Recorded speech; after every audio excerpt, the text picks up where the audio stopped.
It's a race. It's a big race. AI is a global race to see who wins. And right now, the two big countries are US and China. Welcome to Inventing Fire with AI. We're not just discussing AI, we're making it work for you. I'm Richard Crane, and in every episode, we'll explore real-world AI that saves time, boosts productivity, and fuels innovation. Are you ready to ignite your future? Let's start the fire. So my name is Rich Crane. I am the founder and CTO of Mill5. So thank you everyone for coming here. I am going to be the moderator for this session. And we've gotten a curated list of questions. So we want to start out with something a little bit fun. And I'm going to ask all the panelists, what is your favorite AI and why? And I'm going to start with you. Sure. I will say I will prefer Cloud as a model for coding. And for general purpose, I will say Gemini equals as ChatGPT. Awesome. Most of the time I use AI for coding. I spend most of the day working, programming things. So my favorite tool right now is GitHub Copilot, just because not only because it's integrated with our regular tools, Visual Studio Code, Visual Studio, we work under the Microsoft tech stack, but also because you have the option to experiment with different models, and in that way I was able to, I realized what is my favorite model. In this case, is Cloud Sonnet. But was something that I had to experiment a lot with different models. So you have the option to switch model. Maybe some people don't know that you can do that on GitHub Copilot, switch different models. Of course, it depends on your license. You can switch to those models. But yeah, after working in different projects, doing different stuff, different coding stuff using GitHub Copilot, I realized that Cloud is better. So GitHub Copilot and Claude. Yeah. Awesome. For me, that will be just Claude, because it's the only one that doesn't use emoticons, so it's not, hello, nice. How are you, Apple? And it's the only one capable of switching between the 5 human languages that I speak. So I can, have my train of thought in Spanish, English, French, German, and Italian, and it will answer accordingly. Well, I think for me, I'm not dissimilar. You said Gemini, correct? Gemini equals as ChatGPT. Okay. For general purpose. So I've used all of them. Manus, Perplexity, ChatGPT, Claude, Grok, and I keep coming back to one for my everyday use.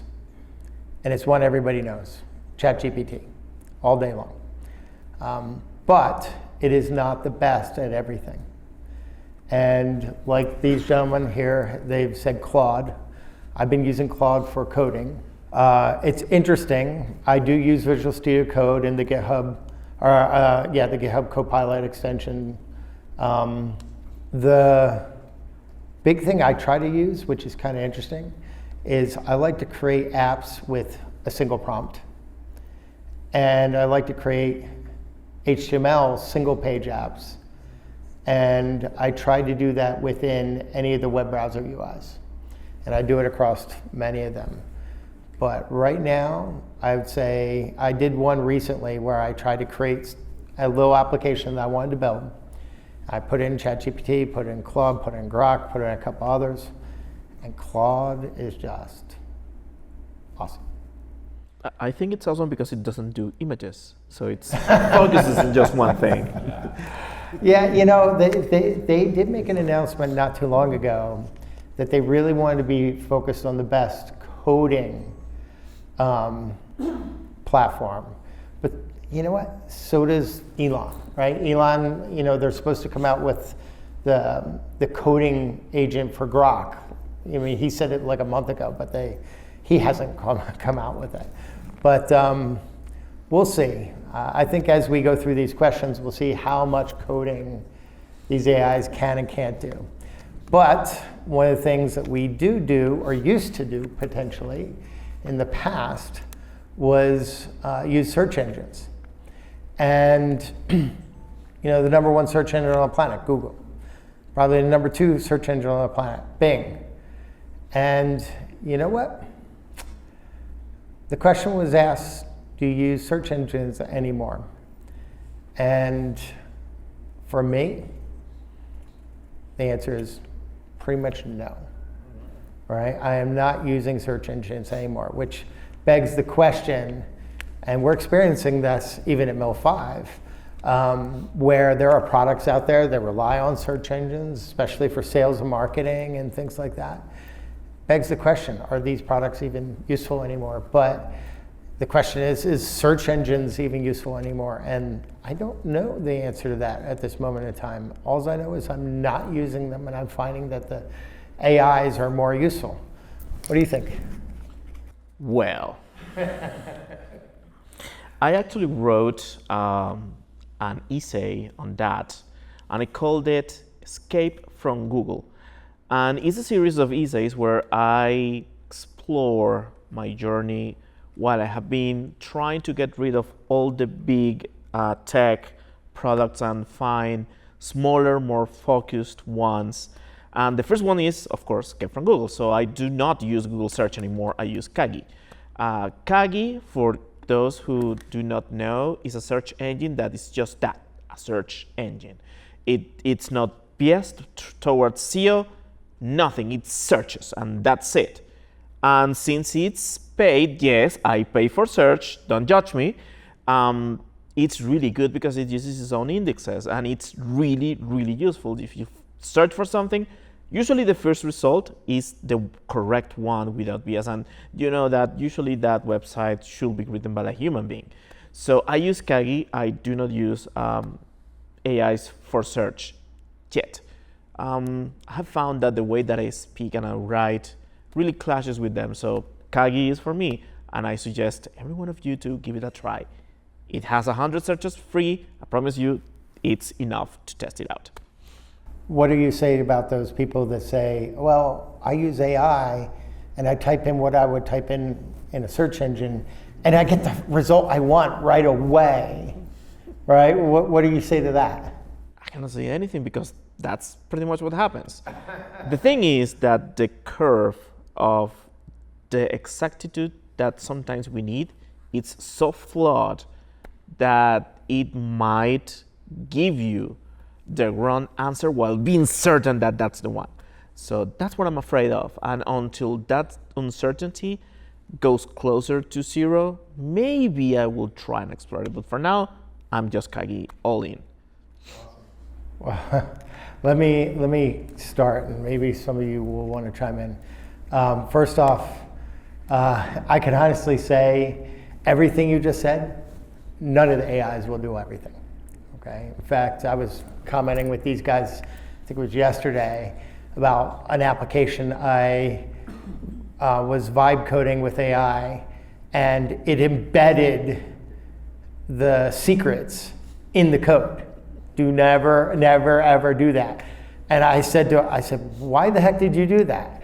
And the AI this was actually Claude, and it was like, you're right. And it was very agreeable. I loved it, right? It didn't talk back to me, but it was like, let me figure out, and it said, oh, I'm gonna embed these in environment variables so that you can actually put these in Azure as a single page application. And I was like, well, yeah, why didn't you do that to start? You already knew where I was gonna deploy this thing, right? So, listen, they're all a little different, right? They all, it's based on their training data, how much data they got trained on, whether that data was correct. I mean, I'm seeing coding mistakes from AI that a junior level developer makes. And it's frustrating. But the iterative capability in these AIs is so fast that it sometimes doesn't matter, all right? And that's what's interesting for me, but they're all different. I mean, I hate to tell you that. And I don't know, what do you guys think? What do you think? About his question? Yeah. I think, pretty much what you say, to be honest, is But for example, I have a question is for you. So was solved by that question by Cloud, did you say? Well, actually, here's the interesting thing. That same application, I was going to mention this. I went through 5 different AIs. I gave it a prompt. And by the way, anybody know what the best prompt engineer on the planet is? Do you have a guess? What is it? Dog feeding into itself. What? Dog feeding into itself. Dog? Yeah, like you give it the prompt and they say, you know what? That's okay. How would you write it? And then it will give you the back. Yes. Okay. He's saying AI. So, yeah, you know, one of the things I do a lot of times is I'll take a prompt and I'll put quotes around the prompt and I'll say, improve this prompt before I execute it. And it improves the prompt for me. And then I take that prompt and I go to the different AIs. For this one application, 5 different AIs, 4 failed. 1 had a working example. That was Claude. I spent a little bit of time iterating on every one of those AIs to see if I can get it to work. None of them, not even the latest ChatGPT 5, not the latest Grok, right? Not Manus. I was actually surprised Manus didn't work, but Claude worked. Can I add something? Yes. I mentioned before on my talk that Anthropic burned 5 tons of books, actual physical books. They scan them and they just trash them because of copyright law. They cannot just use PDF. They actually have to buy the book and then use it to feed into the AI. This painstaking process that they did made Claude a lot more refined than the others because they were actually feeding English into it and actual, literature and text. So what Claude is capable of answering in the structure that they have for the language is a lot more or better structure than the others. The problem with ChatGPT is that it's just scouring the internet all across the place. And that will skew the information a little bit because, well, I don't know if you know, but half of the WordPress sites have a plugin to feed trash into all the AIs that try to go through it. So the information is basically wrong from the beginning and you won't get a correct answer. So for some tasks, you will need one. For other tasks, you will need another. You will have to try it out on different, see which one works better for the language that they're using and the topic that you're using. If it's natural language and you just want information, Claude will be best. If you want more technical approach, ChatGPT will be best. If you want to code with SAS, Gemini will be best. Don't ask me how I know that, but it happens. So you will need to mix and try and match and see which one works better for what you want. All right. I was just looking at the next question. This is an interesting one. And I got to read a couple things here. Trust is one of the biggest hurdles with AI today. Do you ever have trust issues with certain AI models, and how do you handle that? Okay, I'm about to be very afraid. All right, so trust. You see, guys, problem with trust is that once you lose it, it's almost impossible to gain it back. And you need to build it slowly. And this happened, I will make you just a simple example and I'll try to go as fast as I can. This happened a couple of years back with a library called Mock. Who knows Mock? All right, so did you know that the owner and creator of Mock was harvesting your emails to sell them for ads? And it was a disaster. And he lost all the credibility that he has, and it was a nightmare, and the library went into the wayside, and every single person in the planet now had to find another one. And we did, and now we use Substitute or whatever else, I don't know. But Mock, now it's legacy because nobody trusts him. Nobody.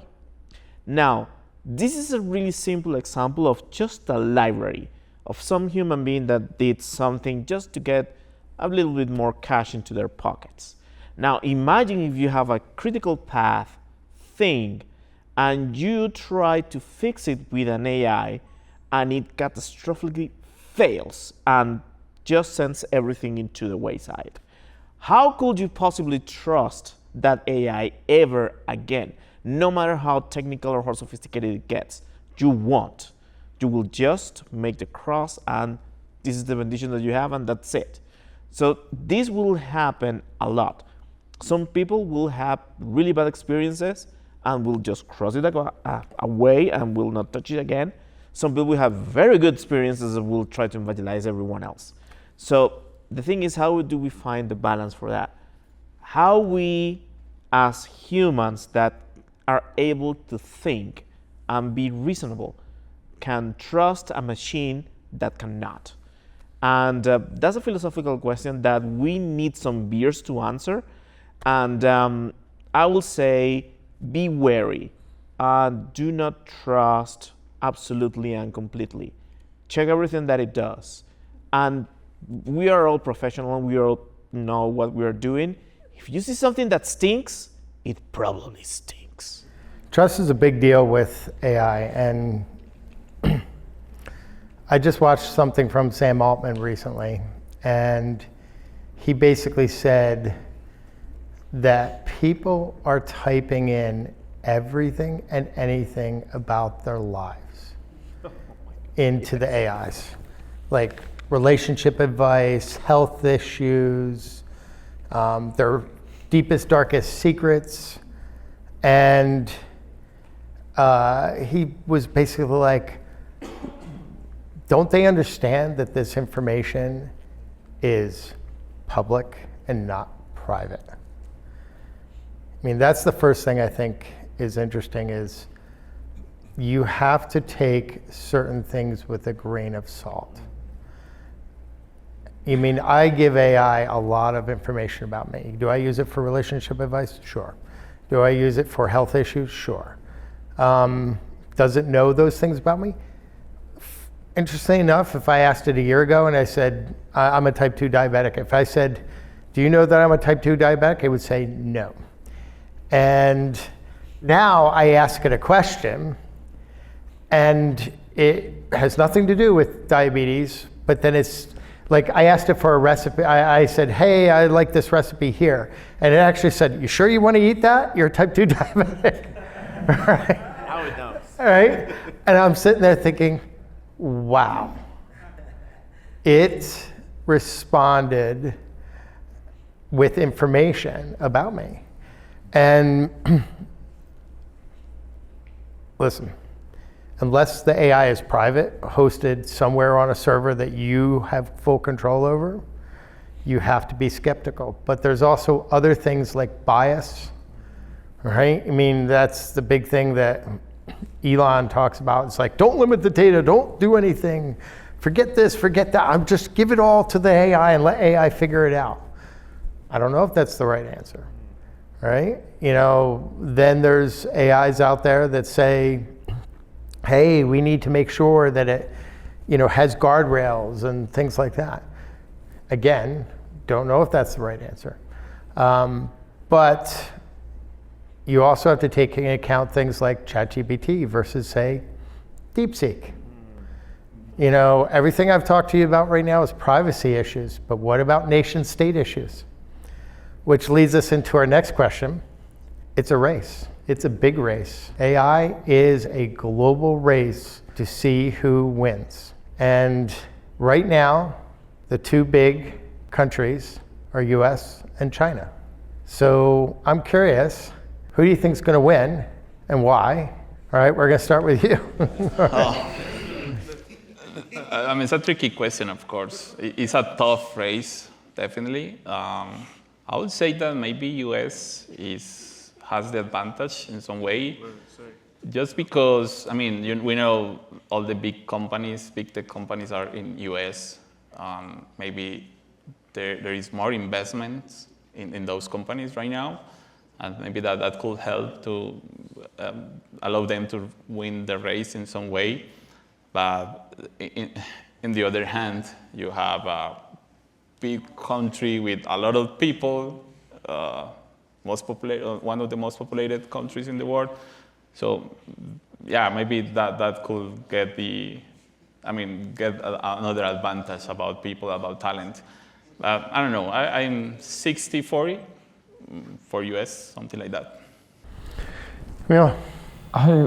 This is very personal, but I don't like comparing, I would prefer that other countries can be in the party, that other, I don't know, from Europe or from other, or even Latin America can join and work together instead of, put like a competition between who is going to win the war between, this AI. But I don't know, it's very difficult to answer that. If I need to choose, it's very...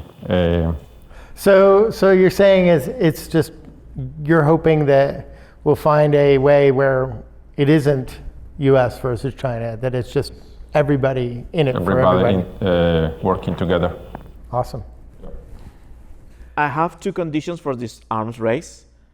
The first one is that limitations spread imagination. So whoever is the most limited is the one who will have the best answers, because they will have to do it as engineers do. They will have to do the work to make it work. That's the first one. And right now, we have no clear winner. The second one is whoever finds an economical model that works with subscription and they can be efficient enough not to bleed money is the one who's going to win. And if you mix both, of course the winner is going to be Colombia, so Okay, for me, I am really torn on this. I actually was speaking beginning of the summer at a leadership conference, and I brought up this one issue. And I'm going to say some of the things I say there. I'm a U.S. citizen. I'm a proud U.S. citizen. So certainly part of me, I grew up in the U.S. I had some advantages being in the U.S., but I was born into a single-parent home and my mom didn't make a lot of money. She raised 3 boys on her own, and I went to work, and I got started, and I've been working since 11, and I feel that whoever puts in the work will win. Do I hope it's the U.S.? Yeah, in some regards, but I also hope, a little bit like you, that, and this is one of the things that Sri Bhuvathi, the other founder of Mel5, and I realized over 10 years ago, we couldn't be just a US company. We had to be a global company. We have people in 7 different countries. And for me, we have to be a global economy. Unfortunately, the way things work in the world, that's not the way it is right now, right? US is still number 1, China is like number 2, and then everybody after that. At some point, I think there will be a point where everything will level, right? US will come down, China will come up a little bit, everybody else will come up. And at that point, AI hopefully will be democratized, and there will be no competition in that regard. So, all right. The next question. AI will disrupt industries, but disruption doesn't impact everyone equally. As AI jobs change, how can society prepare, especially across different age groups? All the folks in this room, how many people think AI is going to take your job? Nobody's raising their hand. That, in my opinion, is the right answer. I do think it's going to impact the world. I recently saw something from Sam Altman. I hope I got the numbers right, but this is about right. He said 60 million jobs are going to be replaced, right? Like, meaning they're going to go away, and then 79 million jobs are going to be created because of AI. Not that you're not going to have a job. It's just going to be, what job do you have in the 79 million that get created because of AI? But you're not going to have a job over there if you're not learning AI now. So with that, Camilo, what do you think about all this? I think the global communication is important here because depending on how they try to sell that we are going to lose, our jobs, will be more difficult, or will be an opportunity for each person to, to transform or convert to another job. We were discussing, for example, the white collars versus the blue collars, that nowadays some young people are preferring to, instead of finding white collars as, as a developers, for example, instead they are trying to be plumbers, for instance. So that's a very good and interesting point, because at the end, the jobs are going to be transformed in another areas that were obsolete in the past, for example. Could happen, But at the end will be like individually, will depend on the attitude of each person to go and find another job if you are fired from a company. So that's my thought there. I like the blue collar aspect of things. I've seen a lot of people talk about going with, I want to become a plumber or electrician or something like that. And some of the big people speaking on the internet, podcasters, some high-end people, millionaires, billionaires, that type of stuff. They keep saying, become a plumber or become an electrician. And I actually know people that have corporate white-collar jobs. They still have those jobs, but they are now buying electric company or plumbing company because they are like, I'm insulating myself from AI, right? And I thought that was shocking, but I don't want to insulate myself from AI. I want to learn it, use it the best I can, and become the best at it and have one of the 79 million jobs. All right. Control over personal data is becoming one of the central AI debates. Can people really erase themselves from AI systems? And how big of an issue will it be in the future? I have to say something right now. Guys, if something gets on the internet, is it ever deleted? Never. Never. It's out there, right? Why would you expect AI to not know something? So with that, what do you think? How can you erase yourself from AI? It's kind of difficult. I mean, it's a technical issue. Your data is already there. So if you had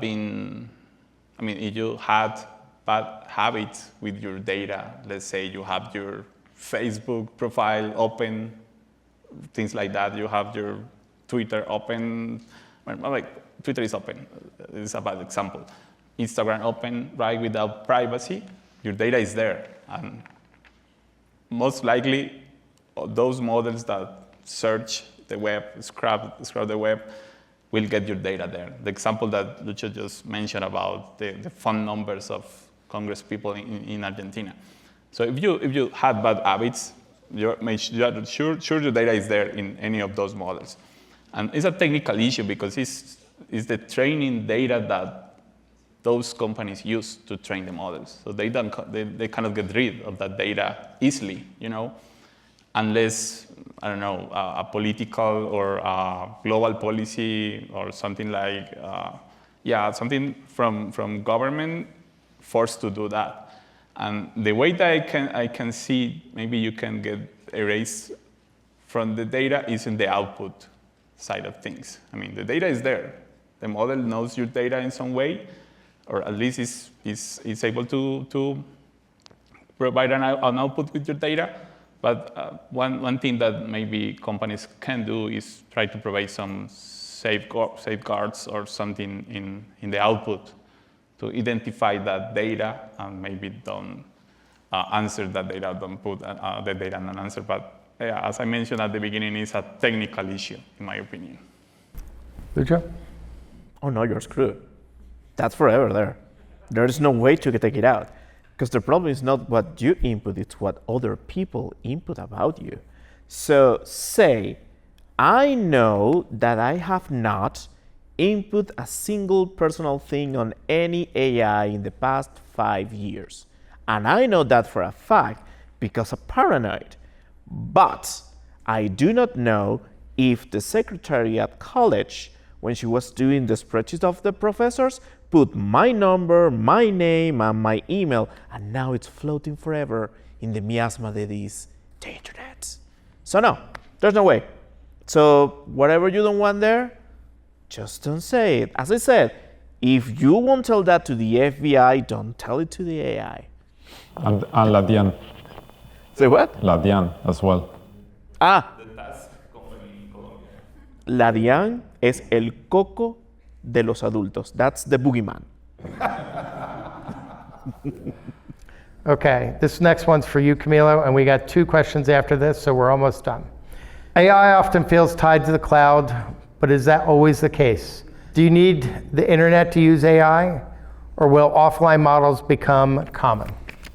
I will expect to have more democratized, is the word, will be good to have small models installed on the, in the cell phone or a tablet, but that will depend on the scenario. For general purpose, the large models will be continue growing. I want to point something about that. I mean, as a software engineer, I believe that this industry will move to that kind of paradigm. Let's say right now, I mean, the current revolution is the Internet of Things. So I can think in something like AI of things. Everything in our homes running AI. We are not far to that. I mean, my fridge is able to run AI. It has some models there to understand if we need to buy some groceries. So there is some kind of AI of things there. Of course, it needs internet. I don't know if it's calling any API to run the inference. It's something that I didn't understand right now. But if we can run something special to your use case in your local environment, you don't need a GPU maybe. It's something that could happen in the future. And yeah, that would be the things that we will be creating in the future. It's the way that I see in our industry. I don't know, 5 or 10 years ago. But you already have a GPU, right? You already have AI chips on your phone. Yeah, exactly. So right? And in in your computer, right? In your laptop. So we bring it down there. I think there's a lot of things that will change. All right, we have 2 more questions, and the next question should be quick. All right, if AI had a weakness, like a superhero flaw, what would it be? This is for everybody. We start with you. What? Okay. Actually, you know what? I have been thinking about this for a couple of days. What could be a possible weakness on a system that's so complex? And the weakness is power. You just pull the plug and that's it. It's over. So for me, that will be electricity, the actual current that goes into the cables. That will be my weakness for it. I'm going to say something to you. Anybody see The Matrix? Of course. What powered AI? Human batteries.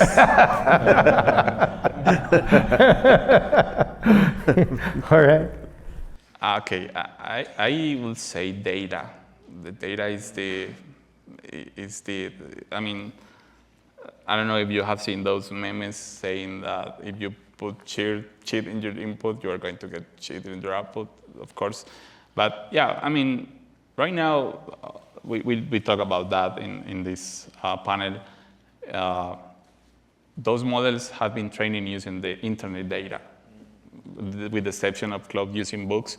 But most of the data there could be okay, but we know also that there are data that is false, that is fake news, And right now, we are generating data using AI. So is AI generating data with data that we don't trust a lot? So what will happen in the future? Because that is something that is iterative. So they are going to start training again with new data, new web pages. Luis mentioned the plugin of WordPress affecting the data that the crawlers are getting for training. So what will happen in the future? Those models will be dumped in some way because the data is the way that they work. They learn from data. So for me, that's the answer. Hold on, I forgot. There's a Figma one that does the same. You create something in Figma or on Photoshop, and it adds a layer that no AI is capable of. It's just blurry, or a unicorn. So it hides what it's behind, actually, that we humans see, but the AI will try to parse on the alpha filter. And I think that's evil and genius, and I like it. Yeah, it's very similar to the Lucius one. It's more like an infrastructure issue that probably we are going to have. They are trying to find nuclear plants, for example, for create those massive models and data in the data centers. So probably not at this moment is an issue, but probably will be. I like the superhero flaw of energy. There's another one that's a little scary, is the water aspect associated with these huge data centers. I've heard that like Elon's plants and some of these other plants, like the water in the surrounding area is like drying up, right? But for me though, the flaw is, I built a simple app just like a week ago. It took me a couple hours, and it's a really cool little app. It helps me focus on my goals. And it was that app I told everybody that I pasted into 5 AIs, and Claude was the only one that actually worked. However, to get it to where it needed to be was 161 iterations. That tells me AI doesn't know enough. And there's still a human component to this. And it was a very simple app, right? And it just couldn't figure things out. And I'm like, why isn't it figuring it out? And then I realized it doesn't understand this, and it doesn't understand that, and it doesn't understand this other thing. So we as humans, I still think we're ahead. All right, we have one last question. And this one is for Jorge. All right, how do we get AI accessible to everyone? We want to be able to democratize AI so that everyone everywhere has access to it. How do we have that? Okay, that's interesting. An interesting question, of course. We mentioned before that race that the countries are having right now to be the first one in AI. I'll say that the way that we can allow everyone to get access to AI is by the open sourcing.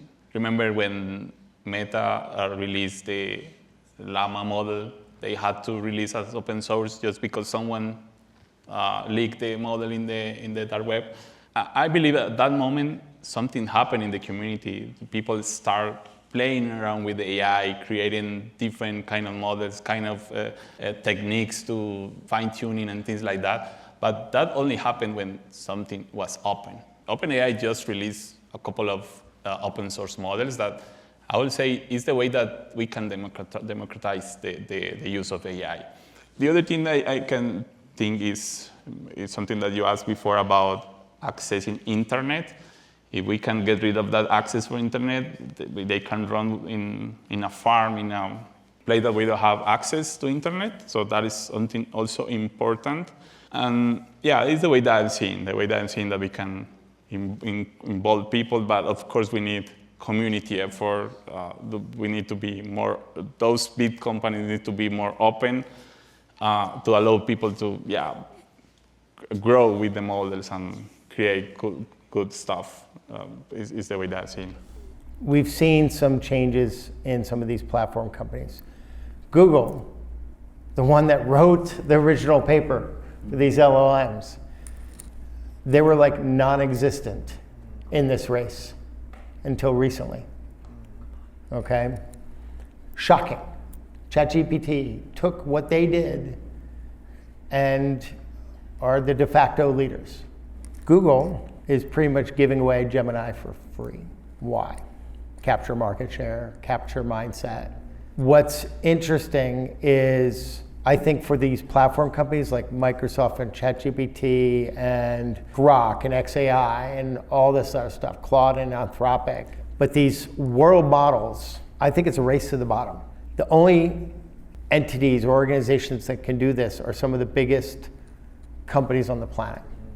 I also have a different view, which is AI is, I think of like power and electricity, is that level of service that we need to offer to everybody.